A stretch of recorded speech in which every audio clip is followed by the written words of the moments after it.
Viewers like you make this program possible. Support your local PBS station. In the 1920s, Prohibition caused unprecedented social upheaval throughout America and brought untold riches to a select group of kingpin mobsters. Legend has it, Dutch Schultz, a member of New York City's gangster elite, left more than $50 million worth of gold and precious gems buried somewhere in upstate New York. Targeted by mob assassins at the height of his power, Schultz would die before he could reveal the true location of his infamous treasure. Dixie Davis saw the 2-foot by 3-foot steel box on Dutch Schultz's desk loaded with riches, and he asked Dutch, "What is that for?" And Dutch said, "This is where I'm keeping all my riches." Nearly a century later, a new generation of searchers comes online. Oh, I got a nice signal. In a tech-powered world, Schultz's fortune lives on as a holy grail for treasure hunters around the globe. Just be careful when you come over this tree, you don't trip. Today, 3 separate teams set off on unique paths in pursuit of the buried prize. Can we get down there? Professional treasure hunters Steve Zazulik and Ryan Fazekas bring decades of experience to their search. We have ground-penetrating radar. We can do high-definition imagery. We can do heat sensing. This map came off of Google. Weekend sleuths Rob Macedonio and Erica Borkanigan hope to strike it lucky as they follow a promising lead they found online. We're here because this is the only geographical location that makes sense. There is a 1927 house. Ross Getman and his daughter Grace use their impressive research skills to hunt for Dutch's treasure. Now we have the advantage of technology in reconstructing history. Generations of treasure hunters have thrown their lot into the search for Dutch's hidden wealth. But more than 80 years later, not a single trace has been found. Until now. Holy cow. Oh, my God! Gangster's gold. No one's going to believe this.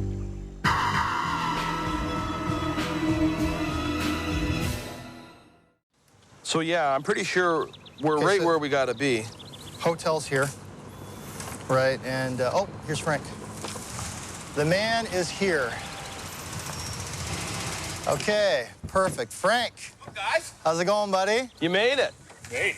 Well, my name is Steve Zazulik, and I'm a professional treasure hunter, and I travel throughout the world basically looking for treasure.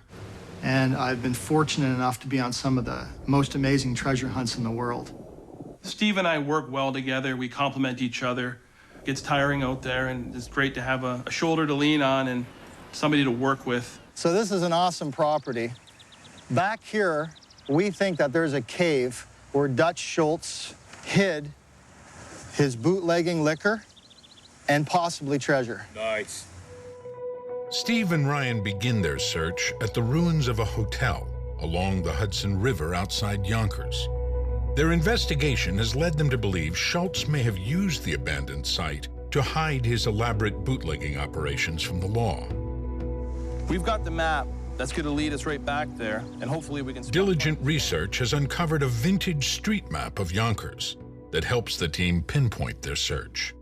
I'm Frank Lopergolo. I am besides being a retired police officer, I am a geotech engineer by underground locating. Frank's got a company with really high-end GPR equipment. He typically will go throughout the United States and find, you know, certain locations with buried tunnels and all kinds of really old stuff. That is freaking amazing. Look at this. The secret cache left by Dutch Schultz was thought to contain the spoils of a lifetime spent fighting for complete dominance of New York's criminal underworld. Dutch Schultz was originally named Arthur Flegenheimer. He was born in 1902 in the Lower East Side of New York City to German Jewish parents. And like a lot of new immigrants, he lived in absolute poverty and in sort of a rather vile environment. There weren't exactly helicopter parents around, so he joined a youth gang. And the thing that Schultz noticed was that these gangsters, unlike most of the men in the neighborhood, seemed to have money, they had panache. So to them, crime really did pay. He started burglarizing apartments. He wasn't a very good burglar, though, when he got caught. And at age 17, he was incarcerated. And interestingly enough, though, this actually served as a bit of an education for him. Then, he simply latched on to a business which was selling lousy beer. His marketing technique was basically to go to speakeasies and say, would you like to buy my beer? Your alternative is to be severely beaten and have your speakeasy smashed to pieces. So he really benefited from that and became known as the beer baron of the Bronx. Steve and Ryan believe the abandoned hotel, destroyed by fire, allowed Schultz to situate his operations far from prying eyes. And it's unbelievable that we're in Yonkers, New York, and that this place is, like, hidden. Like, if you didn't know it was here, you wouldn't even be able to find it. Yeah, this is it. Oh, wow. Check that out. And it's not that people haven't been looking for it. It's just that they haven't been finding it. Look at this. Look at the wall.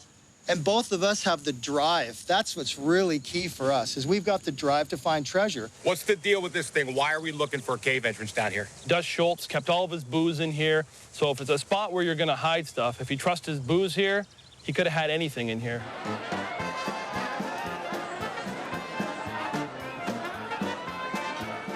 At the stroke of midnight on January 17th, 1920, the party was officially over as Prohibition went into effect.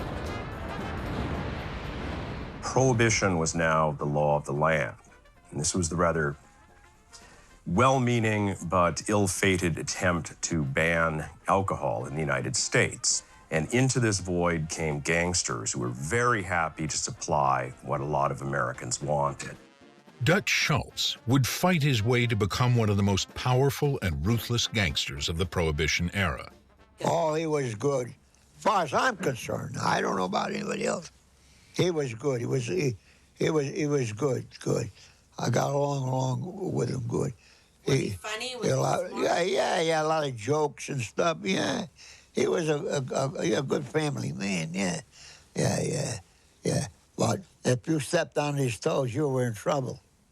Ex-New York gangster Stanley Grosso, the last living member of Dutch Schultz's gang, worked as an enforcer for the mobster in the 1930s. We went to Vegas for his 103rd birthday, so he'll be 104 this year. As Prohibition took hold, New York was overrun by powerful gangs. Bootlegging profits soared, and authorities were overwhelmed. Kingpin mobster Lucky Luciano convinced rival mobs to work together under a collective known as the Syndicate, marking the birth of organized crime in America.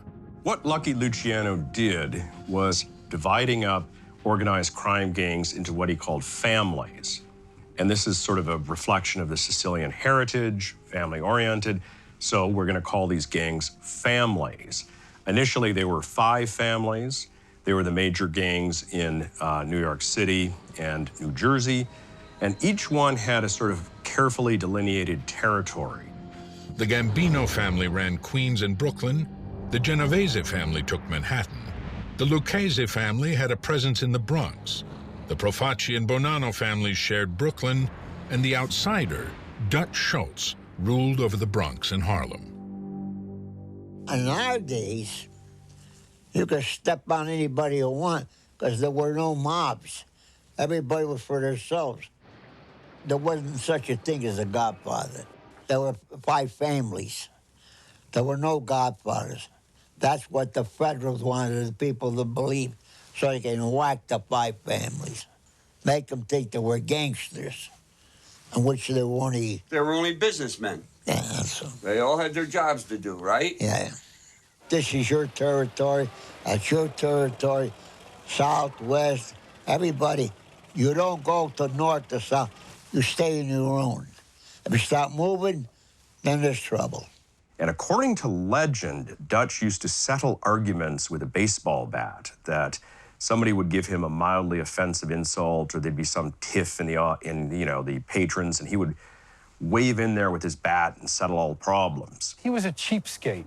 He wore $2 suits by his own admission, and Lucky Luciano used to make fun of him in the press, saying, oh, Dutch Schultz, he's a slob. He wears $2 suits with the threads coming out of him. Lucky Luciano, of course, was the new modern-day gangster who would wear $30 suits. I'm Bruce Alterman. I'm a 4th-generation private investigator. My grandfather, Harry Alterman, had told me stories when I was young about Dutch Schultz. So ever since I was 6 years old, I've heard this name, Dutch Schultz. But it turned out later in life, I learned about Dutch Schultz's treasure. And I'm not talking just off the top of my head. I'm talking from facts given firsthand by Dixie Davis, the lawyer for Dutch Schultz, who in a 1939 Collier's article, he said that he saw the steel box of treasure. And he asked Dutch, "What is that?" And Dutch said to Dixie Davis, "This is where I'm going to keep all my riches."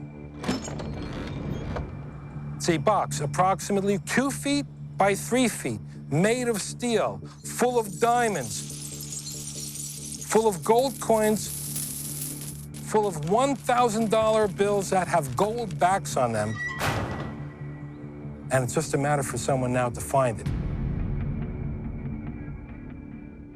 One of the items that Dutch allegedly put into this metal box, in addition to cash and some jewelry, were Liberty bonds. Now, these were bonds that were issued during the First World War that helped the United States government finance the war. The fact that Dutch Schultz's Liberty bonds were never redeemed is seen as proof that he actually had some sort of treasure and that it's never been found. Because you would assume that if somebody stumbled across a metal box with $1 million worth of Liberty bonds, that they would immediately cash it in. Bruce believes the value of the treasure has only increased over time. They estimated it back then to be worth $7 million in 1935. I estimate today, if you were to uncover it, that same treasure chest would be worth $150 million.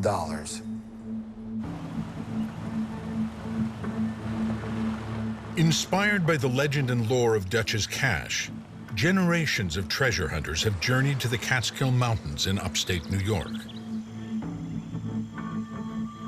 Yeah, it's so crazy. I've never even heard about this guy. Oh. When Al Capone, you know, it's so much more famous. Well, he's more famous or more widely known, but this guy was a true mobster. Yeah, right? My name's Erica. I'm Rob, and we're the ones who are going to find Dutch Schultz's lost treasure. He had a Packard, I think it was, or a Studebaker, something like that, and he drove his car. Rob and Erica have come armed with a secret weapon, a mysterious hand-drawn map to the treasure.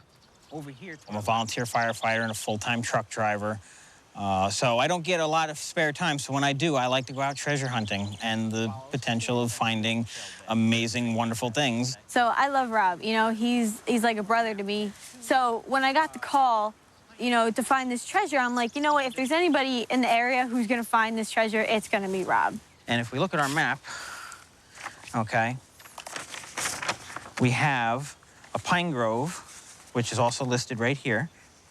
And this is supposedly the original map drawn by the Dutch for Lulu, who was entrusted to safeguard his treasure because at the time he was getting ready to go to jail for tax evasion.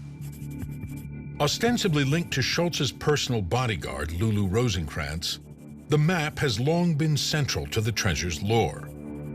Rob and Erica, intent on testing its veracity, push deeper into the Catskills forest. This is where the treasure should have been buried, at X marks the spot. We're standing right about here on this current train bed, but right here is where our pine trees are, and I think that's where we're gonna start, and we're gonna check it out. You have to go right through there. We'll go right through there. We're here because all the research says that he knew this area. Are you sure this is the only way in? Yes, I'm positive, that this is, We're currently in Boyceville, New York. It's east of Phoenicia, which is the spot that was rumored to be Dutch Schultz's getaway. It's the place where he liked to go.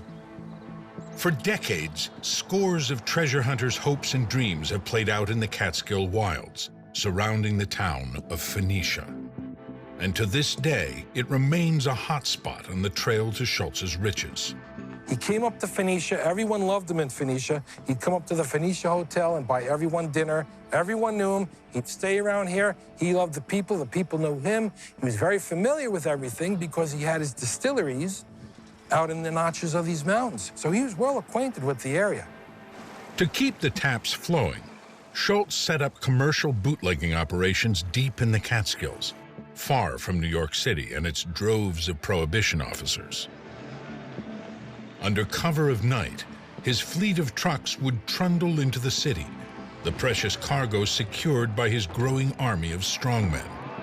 According to the owner of Devil's Tombstone Campground, he gave permission for the treasure hunters to come dig on his land as long as he got half the worth of the treasure.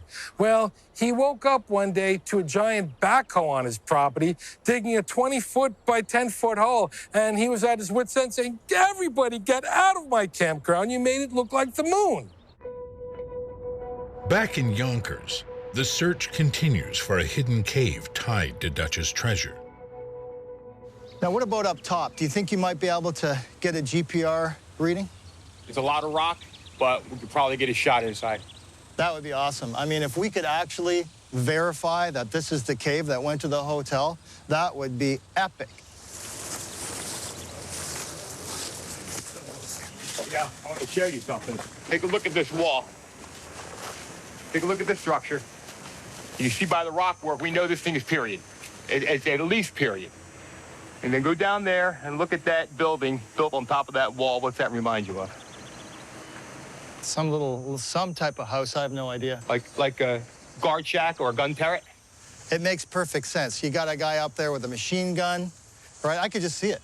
Guys up there, nobody can come through. All right, let's get up top with the GPR and see what we can find. Sounds good. Let's do it. Sounds good. Right along here, we should be able to see right where we were. Yeah, exactly. I think we might have to work the roadway and then work it back up into there. Frank boots up the GPR unit and begins to scan the area.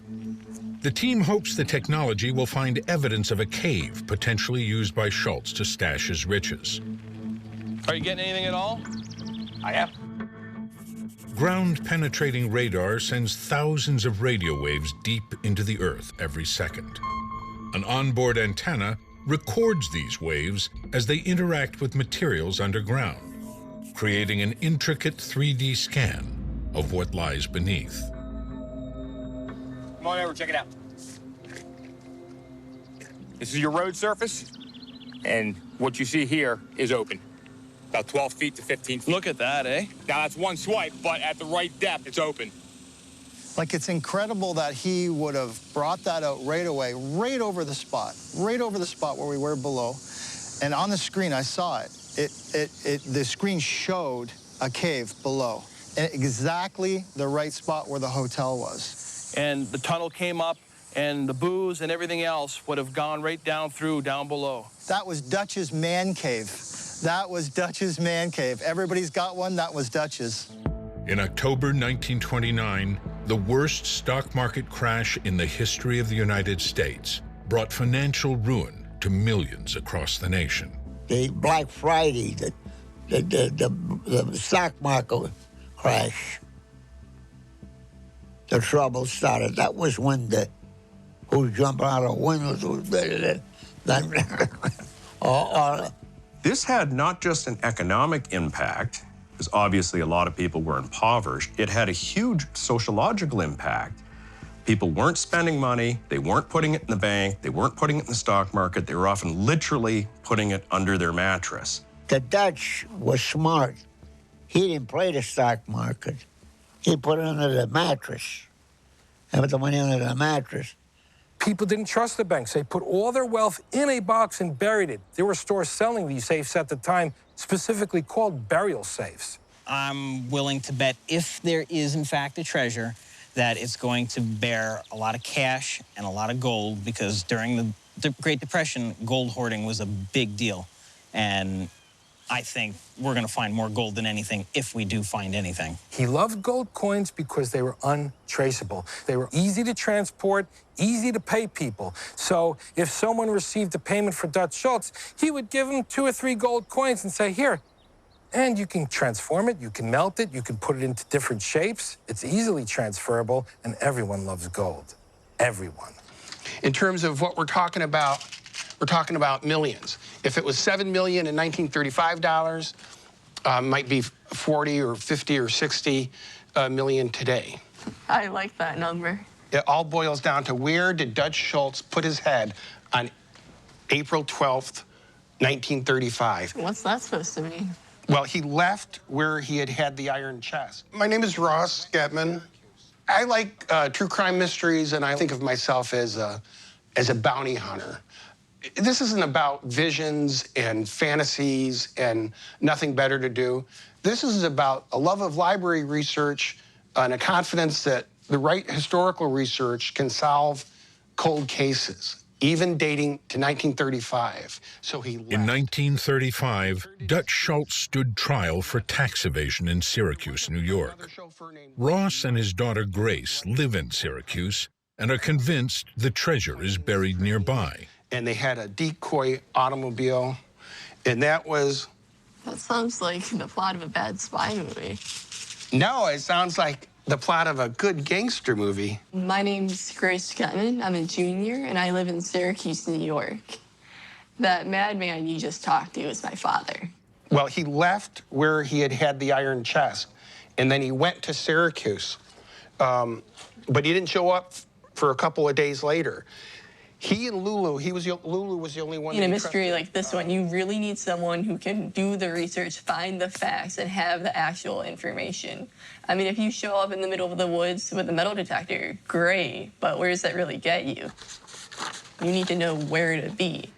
What instead you want to do is focus on where Dutch was when he and Lulu were transporting the iron chest, leaving on April 11th, 1935, and showing up without the chest a couple of days later. My father might be a big fan of researching and finding out the facts, but I'm more of a get-her-done type of person, so I am beyond ready to go out there, use that metal detector, and get this thing done. Wow. Man. You must be Travis. Hey, how you guys doing? Yeah. How you doing? With the Yonkers site coming up dry, Steve and Ryan have come to Concordia College in Bronxville, New York, to search for a rumored tunnel built by Dutch and his gang.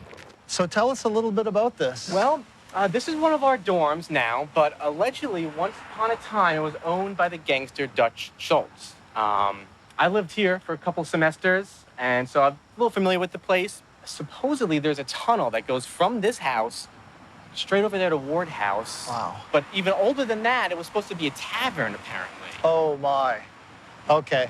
So we got a tavern over here. Right. We got Dutch over here. Cops coming in, zoom out the tunnel. Right. Right, very cool. Frank uses the GPR to scan for evidence of the alleged bootlegging tunnel. I'm showing perfectly straight line. Every 4 or 5 feet, I've got a void. It may have caved in, but a perfectly straight line to have consistently have soft soil, void soil. I think we may have the remnants of a tunnel. Really, and it's a straight line. From the edge of this well, straight along that flower bed, along the edge of that sidewalk to those stairs. And that's where I lose at the stairs. And maybe we'll pick it up on the other side. So then we asked Frank, okay, what can we do to confirm this? And he goes, let's go back to this place, the other side, to see if it's on this side too. See if it's gonna line up.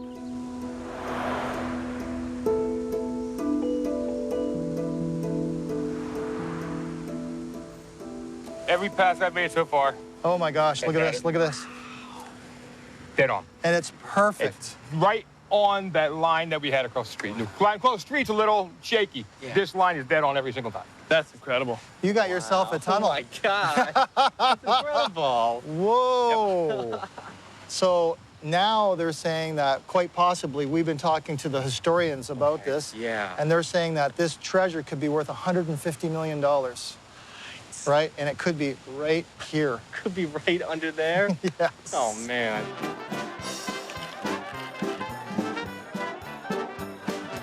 This is the day we have long hoped for. Let us drink to a further liberation of the American people. Happy days are here again. When the 18th Amendment was repealed and Prohibition ended in 1933, Dutch Schultz's bootlegging empire quickly dried up. As it became increasingly obvious that Prohibition was on its last legs, any gangster with any brain started sniffing out new opportunities. Schultz sensed there was some huge money to be made in something called the numbers racket. This was basically just an illegal lottery, and it was hugely popular in low-income areas and enormously popular in Harlem among, African Americans. Dutch Schultz, why did he come to Harlem? Greed and proximity. My name is Jacob Morris, and I'm the director of the Harlem Historical Society. Of course, the popularity of the people on the street playing the numbers, that was a tremendous revenue stream. And all it essentially was for a few pennies, you would get, quote unquote, a policy slip, which is the rough equivalent of a lottery ticket. The policy slip would have usually a 3-digit number on it. If your number hit, meaning your number was selected, you would win a small prize, like $10, $20. $10 in the middle of the Great Depression was like having a $500 bill now. That, you could do something with that. Hello. Hi. Got your number ready? Yes, sir. What you want? 418, 412, 475. Quarter each. Policy slips would be collected by runners. The runner would take the money and the policy slips to a policy banker. And this is sort of a fancy name for basically a gangster who ran the operation. People have rumored that the profit on this policy game was $60,000 per week, maybe more. And sometimes it would gross as much as $300,000. He sensed an opportunity when most other gangsters just turned their noses up at it and became unbelievably wealthy and powerful as a result. He had 10 banks, and everybody had to work for him.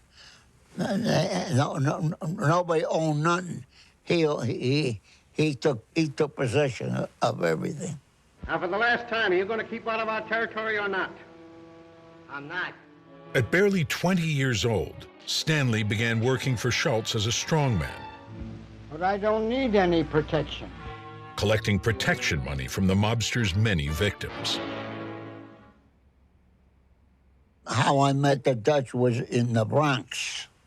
So the Dutch told me, what would you like to do? I've handled numbers. You know anything about them? I said, yeah, I used to have a book joint in New York. I ran a 5 and dime joint. I said, yeah, I know a lot about it, payoffs and everything. It's okay.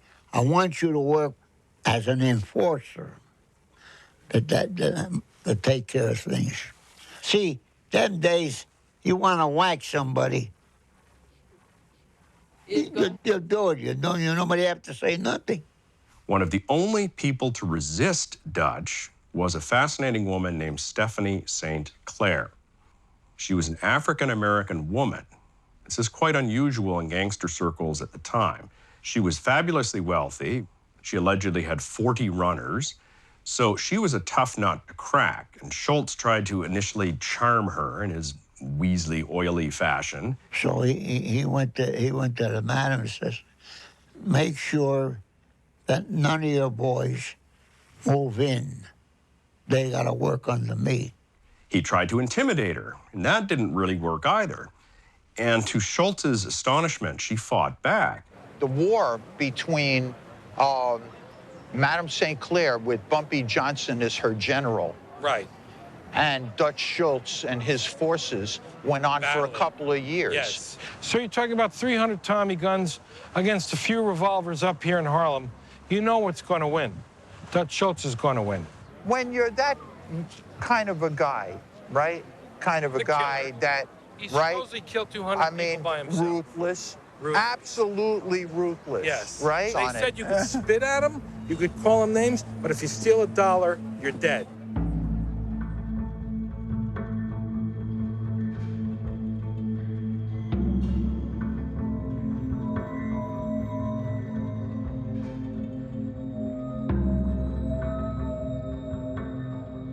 I got this feeling that we are gonna find something.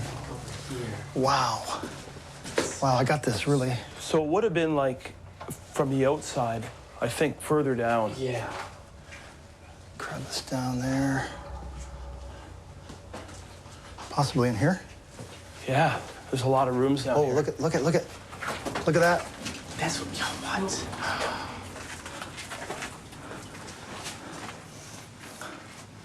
Like, look at this. It's completely been sealed up. Yeah, it's right here. This is it. For sure. It's exactly where we were, because when Frank was out there with the GPR, I kind of walked it, I stepped it, and I mean, it's obvious. Look at. I know. There's your tunnel. Like, it's out of a movie. It's out of a movie. When you're looking at the wall, there's stone, there's brick that's been placed in there, and stone. And it's in the perfect shape of a tunnel, exactly where we got the GPR hit on the outside. No doubt about it, there was a tunnel there. Excited by their discovery, the team imagines how Dutch might have used the hideout. And even this trap door here, this could have been used for the pickup trucks and that were transporting the moonshine and the booze back in the day.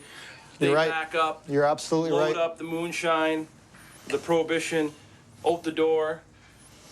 Hear the cops upstairs, whip through the tunnel. And nobody has put this together. No. Well, you got yourself a tunnel there, for sure. My heart started racing, and I was like, I can't believe that we're seeing the tunnel. And I can just envision Dutch Schultz running through there with, you know, the cops showing up or whoever and escaping out the other side through the well. It's surreal. It really is. While Steve and Ryan move on from the site at Concordia College, Rob and Erica make their own major discovery. Oh, wow. Look at this. It's massive. Wow, that is awesome. I That wasn't is expecting to crazy. find this here. No. You want to know what it is? What? Look what we got here on our map. What's that say right there? It's a still site. Yeah. It's a still site.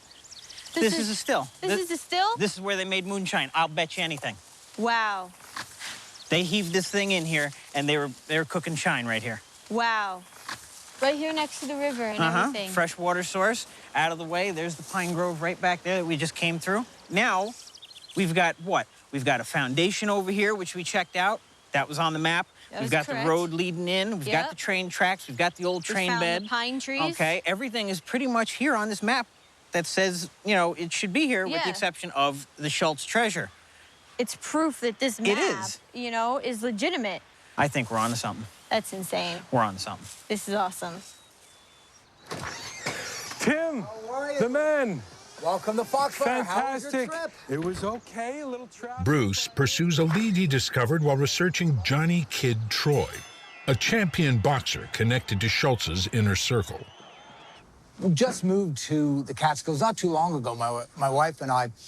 And, you know, having grown up, you know, in all the stories that my grandfather had, never kind of put it together. And then when we moved here, that's all people talk about is Dutch Schultz, Dutch Schultz. So recently I was going through a bunch of my grandfather's old journals and articles, and he did a lot of writing when he was younger, and started to come across the word the Baron all the time. Dutch Schultz, the beer baron of the Bronx. Yeah. Who else? None other. So I didn't know a whole lot about it, but it started putting some connections together. So it seems that my grandfather was a bit of muscle for Dutch Schultz. And we got these pictures that I found kind of interesting. They were, you know, a picture of his famous moon car, which was what, you know, family legend has he used when he had to do some protection for Dutch Schultz. Probably armored at the time with lead. I imagine. I mean, it looks pretty big. Then this is what really kind of got me. If you were to take a look at this picture, this looks like some of the creeks around these parts. And, you know, rumor has it that the treasure is buried somewhere up in around Phoenicia. What fascinates me about this picture right here is that your grandfather is a bodyguard for Dutch Schultz, and he's just taking a picture of Stony Clove Creek for no reason at all other than there's a vehicle in the background and there's a shoreline. Yeah. And it wasn't done back then. People didn't take scenery photos and waste their film. It was very expensive. And it's not a very scenic picture. No. It has to mean something.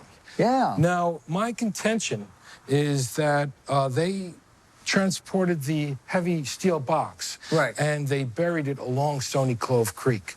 So, viewing this picture now, it's my opinion that we have a link to Dutch Schultz's treasure like no one else. And if we can match up the location in that picture right on with a location present day, I would say let's break out the metal detectors, because no one has had a lead like that in the time that we've encountered.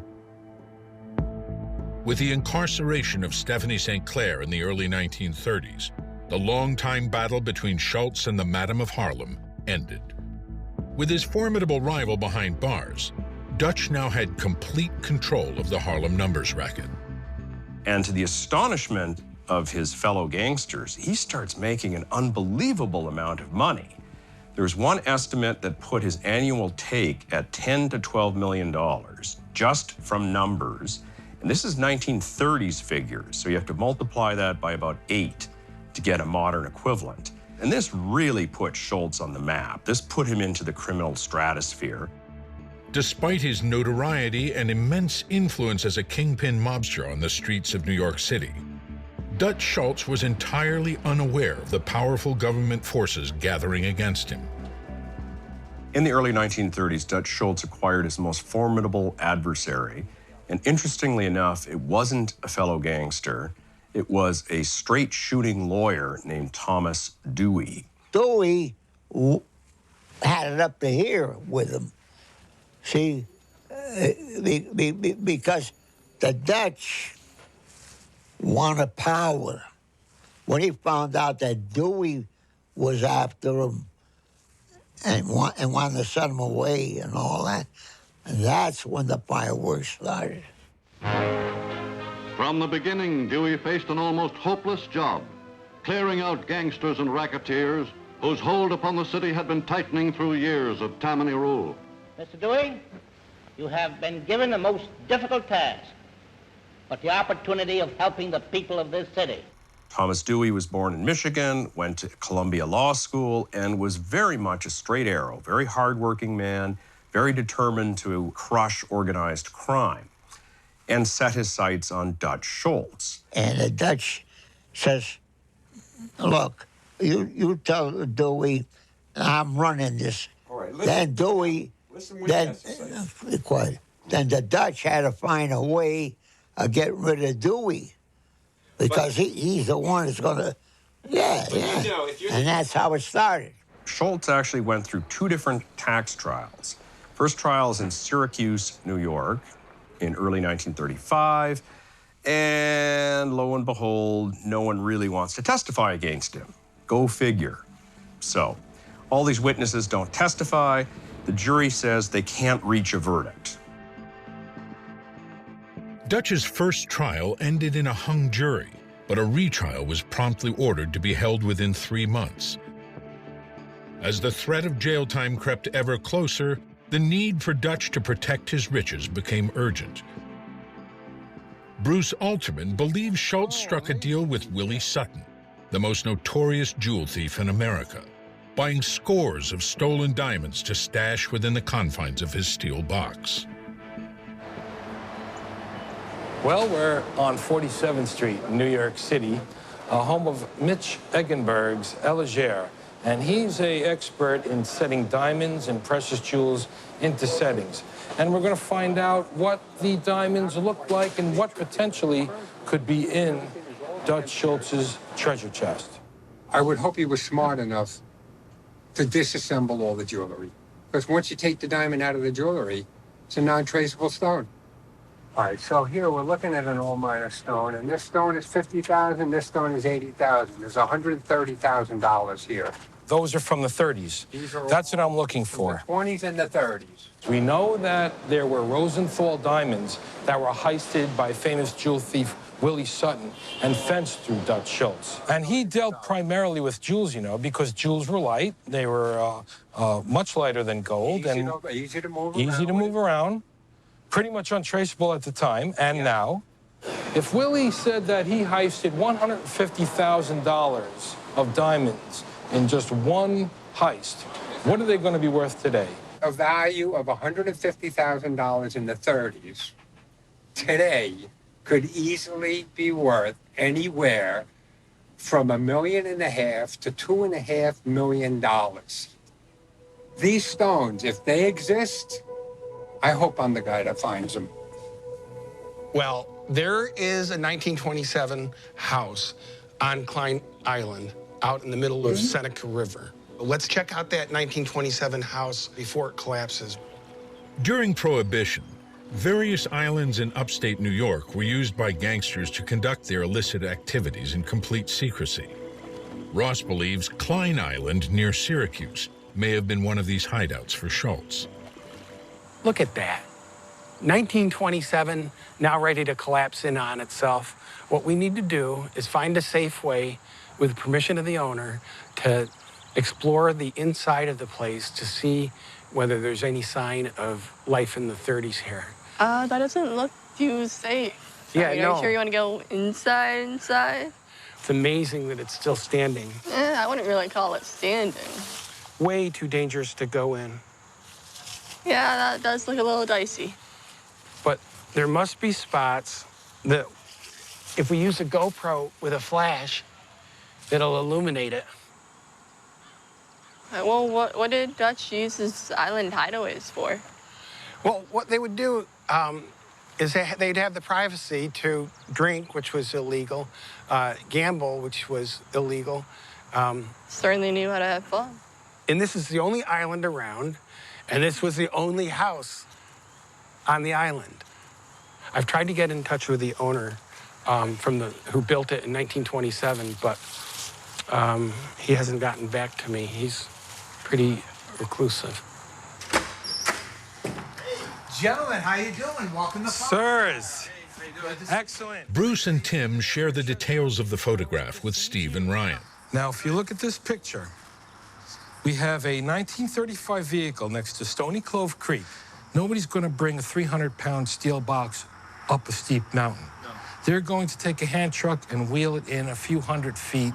It's all level, and that's the location. And, you know, if we're going to have a shot at it, there's just no way we want other people around there. Mum's the word. Mum's the word for sure.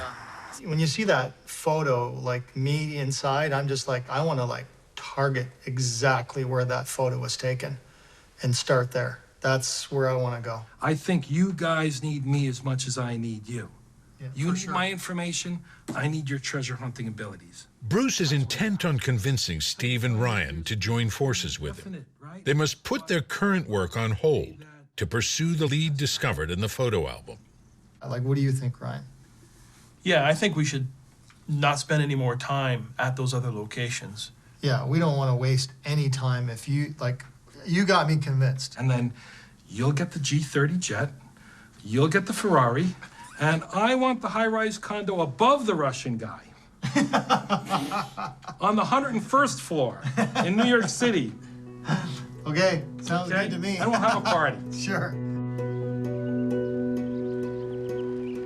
So someone told us about a guy, his name's Phil. He's a local in the area, and I think that he'll be able to give us some information, and I really want to talk to this guy. Hey, how you doing? Right. Are you Phil? Yes, I am. Beautiful. You're the man we want to talk to. Okay. Yes. This is Ryan. Hey, Ryan. Great to meet you. Pleased to meet you. Could this have been a bootlegger road? I was told by an old-timer who's since passed that this road used to be open and that the reason the road was closed was because of bootlegging. So they decided to cease to maintain it because they wanted to discourage the bootlegging. So your area interest could well be just that little bit of now overgrown, abandoned road. And it's just up here? Yeah, as you're going up over that ridge, it's either on this side, I think it's on this side, about where that pole is.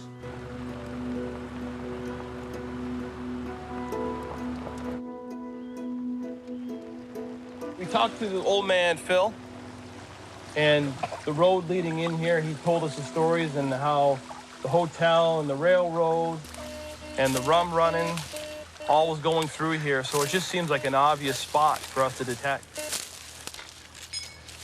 Because the jury couldn't reach a verdict in Syracuse, that means a second trial is held. The second trial is scheduled for Malone, New York, which is a small little town in rural New York. And Schultz, for once in his life, puts on a charm offensive. He went up to Malone a week before the trial and paid for everyone's dinner, paid for everyone's debts, the whole town. So when they finally selected a jury pool, of course, it was all his friends already. For a week. I mean, if a guy's going to pay off your car, if a guy's going to give you a gold coin, if a guy's going to buy the whole restaurant dinner, you're not going to call him guilty. You're going to call him a hero. And guess what? The Malone jury acquits him. The judge is just, completely beside himself and basically just, rants and raves. And meanwhile, in New York City, Thomas Dewey is still on the case. Angered by Schultz's acquittal, Dewey steps up his attack on the gangster. Dutch Schultz really starts to fixate on Thomas Dewey. Schultz becomes very obsessive about this one guy, this one prosecutor going after him. Dewey had Dutch up against the legal ropes, likely facing years in prison. So Schultz decides, to go on the lam. He's hiding in Connecticut for a while, trying to keep a lot of things together. So 1935, when I hit the Dutch, it was in August. I hit him in the Stratfield Hotel. I said, look, when you call, ask for Tom White in the Stratfield Hotel. Then I'll tell you how to get here. So when the Dutch got there with all his hoods, I made sure that he wound up with the suite, the Citizen Suite. It extends from Main Street to Chapel Street, a whole block. 6 big rooms he had. As the pressure mounts, Dutch hatches a plan to get rid of Dewey for good.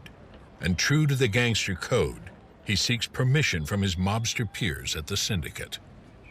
Then they had a meeting that when they found out that the Dutch wanted to wipe out Dewey, Lucky says, no.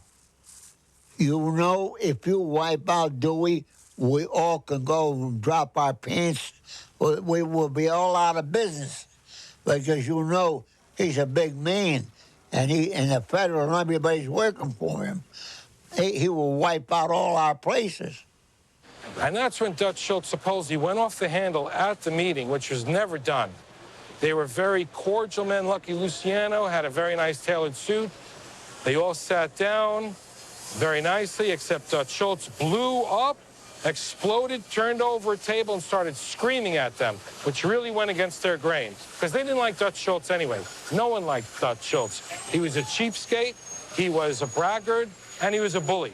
And he said to them, I don't need the syndicate to carry out this hit. I'll do it myself. That's when the Dutch got hot. He says, I'll kill him myself. That's when they went after him. They whacked the Dutch to get rid of him because this guy is, if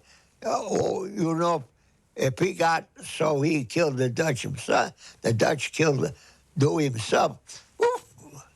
And that's when later they had a secret meeting with Adam. Before him, they were the Big Eight. Then the Big Seven met and said, Dutch Schultz cannot survive. We need to assassinate him. He had a place in New Jersey called the Palace Chop House. In the back, he had his office. So he sets up operations, and he will meet there for meals and to go over the business with his cronies. So on the night of October 23rd, 1935, there's 4 men at the back table in the Palace Chop House. All of a sudden, the Palace Chop House proprietor notices these 2 men come charging in. We're talking about Charles the Bug Workman and Mendy Weiss, 2 killers from Murder Incorporated. And they told the bartender, quiet. The bartender knew what the deal was. So when they went and they seen that the Dutch wasn't at the table. Workman goes into the washroom, sees a guy standing there and shoots him. He shoots Dutch Schultz in the torso with rusty bullets, which he purposely had rusted in case he did not hit a vital organ. The rust from the bullet would kill his victim. Both men at this point start spraying bullets at the three remaining guys at the table. Dutch then stumbles out of the bathroom, bleeding profusely, and his head was on the table in that famous photo. Schultz is taken to the hospital, and he starts babbling. He's developing peritonitis, and police think this is a golden opportunity. They think he might reveal some mob secrets. So they install a stenographer by his bed to take down everything that Schultz says. Unfortunately, most of what Schultz says is this bizarre stream of consciousness, this rambling, weird, sort of hallucinatory sort of monologue. And he just existed like this for a couple days, just rambling and babbling and babbling. Armed with fresh insight from the old photograph and know-how from locals, Steve and Ryan bring their search to a creek bed running through the Catskills.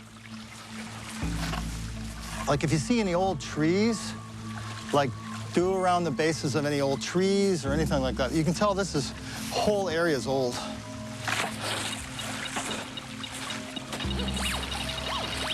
I got a nice signal here. Guaranteed it's a freaking pull tab.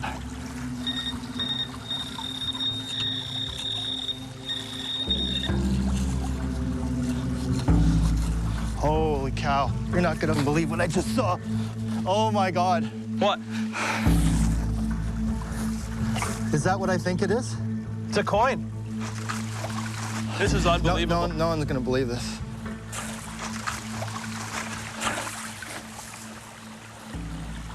Oh, that's a coin. That's a gold coin. That's a gold coin. Oh my God. Oh my God.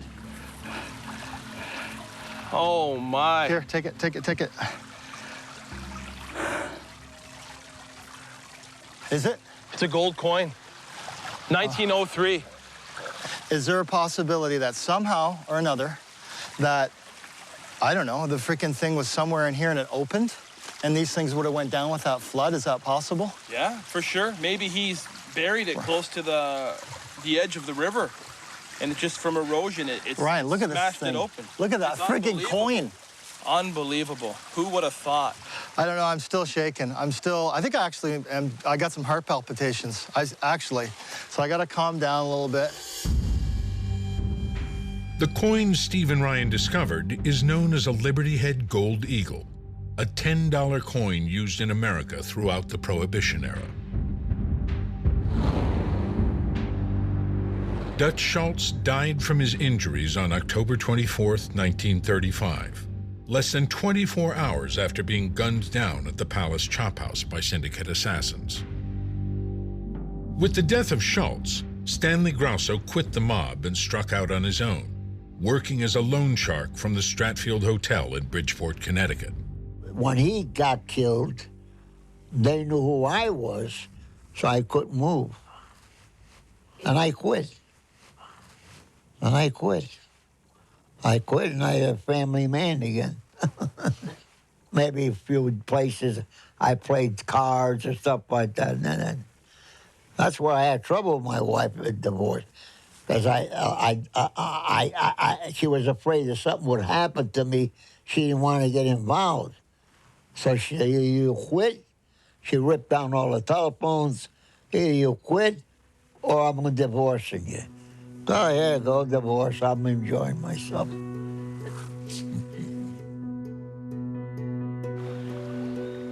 Weekend warriors Rob and Erica endured thorns and scorching heat in pursuit of Schultz's treasure.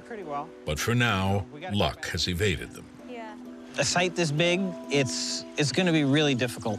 It's going to take a lot of people and a lot of equipment to come through such a big place and narrow down a 2-foot by 3-foot by 18-inch tall box. Yeah, take a lot of people and a lot of digging. Father-daughter duo Ross and Grace failed to make any big finds, but they remain confident their research will one day lead them to Dutch's motherlode. With the 80, 90 years passing, there is an urgency to to try to unearth our past. The gold coin is a career-altering find. Steve and Ryan hope it brings them one step closer to the legendary treasure of New York mobster Dutch Schultz. We know it's not the treasure. We know there's way more to be found, but at least we're in the right area.